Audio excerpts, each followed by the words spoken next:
Et bonjour à tous et bienvenue dans cette nouvelle vidéo très importante parce qu'aujourd'hui je vais vous montrer comment est-ce qu'on peut rajouter des produits AliExpress sur sa boutique Shopify. L'idée c'est que vous puissiez après cette vidéo du coup le faire de votre côté pour construire du coup votre boutique Shopify en dropshipping. Je sais qu'il y a des personnes qui pensent que ça peut être compliqué ou laborieux, mais en fait il y a des applications qui permettent de faire ça très facilement. Donc on se retrouve directement sur mon écran et je vous montre comment ça se passe. Donc là vous avez votre back-office Shopify, là où vous avez du coup l'ensemble des choses que vous pouvez gérer, à savoir vos commandes, vos produits, etc. Vous allez avoir besoin également d'un compte AliExpress, donc connectez-vous à votre compte AliExpress, ça c'est important pour la suite. Et l'intermédiaire qui va nous intéresser, ça va être Dicers. C'est cette application là qui va faire le pont en fait entre votre boutique Shopify et la boutique AliExpress. Alors pour installer l'application Dicers, ça va être très simple, hein. Vous allez dans votre boutique Shopify, dans application, et vous faites tout simplement ici dans la barre de recherche Dicers.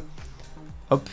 Bon, moi je l'ai déjà installé donc il va s'ouvrir directement là. Vous, il faudra l'installer sur votre boutique. Vous devrez sans doute créer un compte. Donc bon bah là vous créez un compte normalement, il n'y a pas de piège à ce niveau-là. Ensuite vous allez devoir sans doute le synchroniser avec un compte AliExpress. Donc là c'est pour ça que c'est important d'avoir déjà un compte AliExpress qui existe pour du coup synchroniser les deux ensemble. C'est important de les synchroniser ensemble en fait parce que quand vous allez ajouter des produits sur votre boutique Shopify en passant par Dicers, ils vont être dans la liste ici dans le mes produits. Et quand des gens vont commander sur votre boutique Shopify l'un de ces produits là, vous allez avoir la commande qui va remonter tout simplement ici et vous allez pouvoir utiliser Dicers aussi pour passer la commande de manière automatique directement sur AliExpress. Et donc là c'est important que ce soit le bon compte AliExpress qui soit relié parce que c'est sur votre compte AliExpress que vous aurez le moyen de paiement, etc. qui sera connecté. Moi ça m'est déjà arrivé d'avoir, en déléguant le passage des commandes à quelqu'un, que la personne en fait ait oublié de se déconnecter de son compte AliExpress et donc a passé une commande sur son compte AliExpress avec sa propre carte. Et ça bon, au niveau comptable, vous vous doutez, c'est très vite un peu le chaos. Donc très important d'avoir le bon compte AliExpress de synchroniser. Ensuite, dans les choses dont vous allez avoir besoin, donc une fois que vous avez ici l'application Dicers qui est installée, que vous avez créé votre compte, que vous avez bien choisi le forfait gratuit, hein, j'insiste là-dessus, prenez le forfait gratuit. Les forfaits payants, il y a pas mal de trucs qui vont vous inviter à choisir un forfait payant, mais vous en avez pas besoin. Vous en avez pas besoin, pas au début. Les forfaits payants, c'est uniquement quand vous commencez à avoir beaucoup de commandes à traiter. Au début, vous pouvez du coup utiliser la version gratuite. Là, c'est pareil, ils me disent effectivement d'utiliser que j'ai 14 jours d'essai gratuit. En vérité, alors sauf si ça a changé là en quelques jours, c'est possible aussi, mais a priori, la version gratuite permet d'utiliser Dicers, en tout cas dans l'utilisation dont on a besoin au début, ça suffit amplement. Donc, autre point important, vous devez être sur le navigateur Chrome parce que vous allez avoir besoin d'une extension, l'extension Dicers, hein, tout simplement. Vous écrivez extension Dicers, le premier lien, j'imagine. Hop, ici vous faites install now. Bon, moi dans mon cas, voilà, je peux que remove parce que je l'ai déjà, elle est juste ici. Et donc, installez bien cette extension sur votre navigateur. Sans ça, vous ne pourrez pas ajouter de produit correctement, donc c'est très important. Ensuite, du coup, on va aller trouver un produit sur AliExpress. Donc, par exemple, mettons qu'on cherche, je sais pas moi, allez, des horloges. Hop, on va faire entrer. C'est le pire exemple du monde, une horloge, mais pourquoi pas. Hop, on va aller trouver, voilà, une horloge avec pas mal de commandes, ça serait intéressant, je sais pas, ici 14 vendus, 900 vendus, ça c'est pas mal, mais j'aime pas les photos. Tac tac tac, est-ce qu'on peut trier par vente, voire trier par commande, voilà. Quand on va trier par commande, et donc ici on a des horloges, on va notamment, voilà, celle-ci, il y a plus de 2000 vendus, on va aller prendre celle-ci. Pour l'exemple, j'aimerais un produit, il n'y a pas de variante idéalement. Bon, on a 4 là, donc ça va, c'est pas la mort. Donc ici vous êtes sur une page produit, donc vous avez choisi votre produit, vous avez fait attention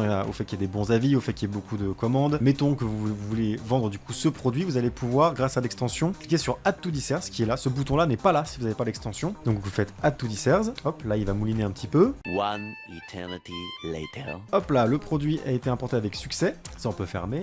Et normalement ici, donc dans votre back-office Dicers, si on recharge la page, dans la liste d'import ici, vous avez un produit. Donc on va pouvoir aller effectivement dans cette liste d'import. Là pour l'instant, le produit, il est publié sur AliExpress. Il est ici, il y a de la data, on va dire là sur Dicers, mais il n'est pas encore sur votre boutique en ligne à ce stade. Nous, ce qu'on va faire, c'est qu'on va aller ici sur le petit bouton modifier les produits. Et ici, on va pouvoir le personnaliser un petit peu. Par exemple, je vais l'appeler horloge murale. Parce que là, on va pas se casser la tête, hein. Je vous invite, selon la brand, de faire quelque chose de cohérent et de professionnel. Là, pour l'exemple, on s'en fiche un petit peu. Voilà, horloge murale numérique en acier noir autocollant. Voilà, bon, c'est nul comme nom, mais vous faites mieux bien sûr de votre côté. Point de référence, ça on s'en fiche. Longueur, largeur, tout ça on s'en fiche. On va pouvoir encore le remplir, mais c'est pas important. Collection, type, tout ça, c'est pas important à ce stade-là. Variante, là, c'est important à ce stade-là. On va directement pouvoir choisir les prix. Mettons 12 €. Donc ça, c'est le prix de base. Nous, après le prix barré, on va être 25 si on met un prix barré. S'il y a une seule variante qui vous intéresse, bien sûr, vous pouvez supprimer des variantes ici, là. Je vous invite aussi de toute façon à aller vous amuser hein, dans les différents paramètres possibles hein, pour découvrir l'outil. Là, je vous montre juste en gros comment est-ce que ça se passe. Donc vous pouvez supprimer, mais là on va toutes les garder. Description, pour l'instant on s'en fiche, on modifiera ça plus tard. Les images, là c'est important, on va sélectionner uniquement les images qui nous intéressent. Tac tac tac tac, mettons que j'ai envie de rajouter celle-ci aussi car je les trouve plus jolies. Hop là, je rajoute tout ça. Ça, mettons que j'ai pas envie d'avoir celle-ci parce qu'il y a des paramètres autour et je trouve pas ça beau. Hop, voilà. Ok, et là je peux faire sauvegarder. Non, pas encore. On va dans information d'expédition. Ici pareil, on n'a rien à modifier en fait, donc si voilà, sauvegarder. Et donc là, toujours pas, le produit n'est toujours pas sur votre boutique Shopify, juste il y a 2-3 paramètres qui ont été modifiés sur le produit qui est dans la liste d'import. Maintenant, ce qu'on va faire pour l'envoyer sur Shopify, c'est tout simplement pousser vers la boutique, là ce bouton-là, pousser vers la boutique. Et ici, il va vous demander un ensemble de choses. Donc continuez à vendre en cas de rupture de stock, vu que c'est un produit AliExpress, moi souvent je le mets parce que bon bah a priori, c'est-à-dire que si jamais il y a une rupture de stock sur le lien AliExpress, bah vous pourrez plus le vendre sur votre boutique, alors que bon bah a priori vous pourriez à la limite trouver un autre fournisseur, ou alors si jamais la personne après remet des stocks dessus, ça peut parfois ne pas se remettre à jour automatiquement. Donc moi je préconise de toujours continuer à vendre même en cas de rupture de stock sur AliExpress, quitte à trouver un autre fournisseur ou à trouver des solutions au moment T. Mais comme je fais mes commandes dans tous les cas le lendemain, tous les jours en fait, finalement tous les jours je passe les commandes de la veille, je m'inquiète pas. S'il y a une rupture de stock, je le verrai et je pourrais mettre le produit en rupture de stock sur ma boutique Shopify si besoin. Publier dans la boutique également, oui, parce qu'en fait si vous voulez, vous pouvez l'envoyer vers Shopify sans le publier sur votre boutique Shopify.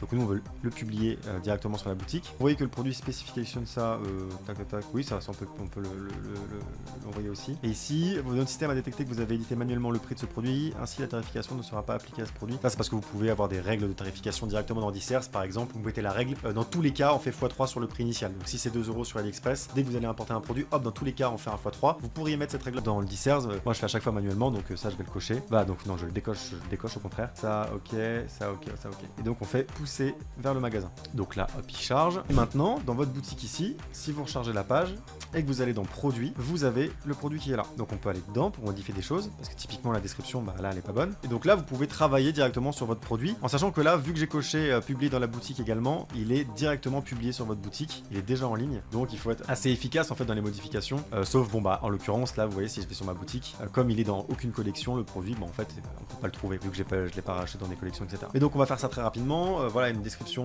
je vais mettre, là je vais pas me casser la tête encore une fois, hein, je vais récupérer un truc AliExpress s'il y en a une, peu importe, hein. Non ça c'est pas du tout une description. Bon on va prendre ça quand même, hein. De toute façon là c'est juste pour l'exemple. Bref, vous mettez votre description, hop, ici vous avez les photos que vous pouvez choisir, etc.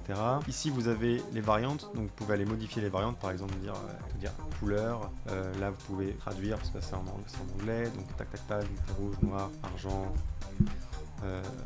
or, voilà, vous pouvez terminer, tac, enregistrer. Ici, vous pouvez modifier également l'apparence sur Google. Ici, les balises. Donc, typiquement, là, si je mets lavande, bon, ça n'a rien à voir, on est d'accord, mais c'est pour vous montrer que dès que je vais mettre lavande et que je vais faire enregistrer, je vais mettre huile aussi. Vu que sur ce site Shopify, j'avais déjà paramétré des collections. Dans les collections, j'ai nos huiles essentielles dans les collections, avec du coup une règle, n'importe quelle condition, hop, tous les produits qui ont une balise, qui ont la balise lavande. Donc là, bon, je vais recharger un peu la page le temps que ça s'actualise, mais normalement, du coup, mon horloge va apparaître dans cette collection. Voilà, elle est là. Ce qui fait que sur ma page d'accueil, si je recharge, vous allez avoir l'horloge qui vient d'apparaître ici, tout simplement. Voilà, c'est déjà la fin de ce tutoriel. Une fois que vous avez fait ça, tout est ok. Vous n'avez plus qu'à continuer à ajouter tous les produits dont vous avez besoin pour votre boutique. Donc, bien évidemment, là sur la page produit, vous pouvez modifier tout un tas de choses. Vous pouvez ajouter une infinité de produits sur votre boutique. Tant que vous avez l'extension, il n'y a aucun problème à ce niveau-là. Et dès que vous aurez des commandes, donc dès que quelqu'un va acheter votre produit sur votre site, finalement, dès que quelqu'un va faire je le montre, mais ça semble évident, mais dès que quelqu'un va faire ajouter au panier, etc., et va aller passer à la caisse, bon, il s'avère que j'ai pas connecté de moyen de paiement, donc on peut pas y aller, mais donc dès que quelqu'un aura passé la commande sur votre boutique, la commande va apparaître ici, dans les commandes ouvertes, ici, et vous pourrez du coup la passer automatiquement, et à la limite, ce sera le sujet d'une autre vidéo où je vous montrerai comment les passer automatiquement, mais c'est très simple et très intuitif, pas d'inquiétude à ce niveau-là. Voilà, c'est déjà la fin de cette vidéo, j'espère qu'elle vous a plu, merci beaucoup de l'avoir suivi. Si jamais vous avez aimé, vous pouvez mettre un like, un commentaire, vous abonner, bref, vous connaissez la chanson. Et si jamais vous avez des questions sur ça, n'hésitez pas non plus à les poser en commentaire, et sinon moi je vous dis à très bientôt dans la prochaine vidéo. Allez, salut!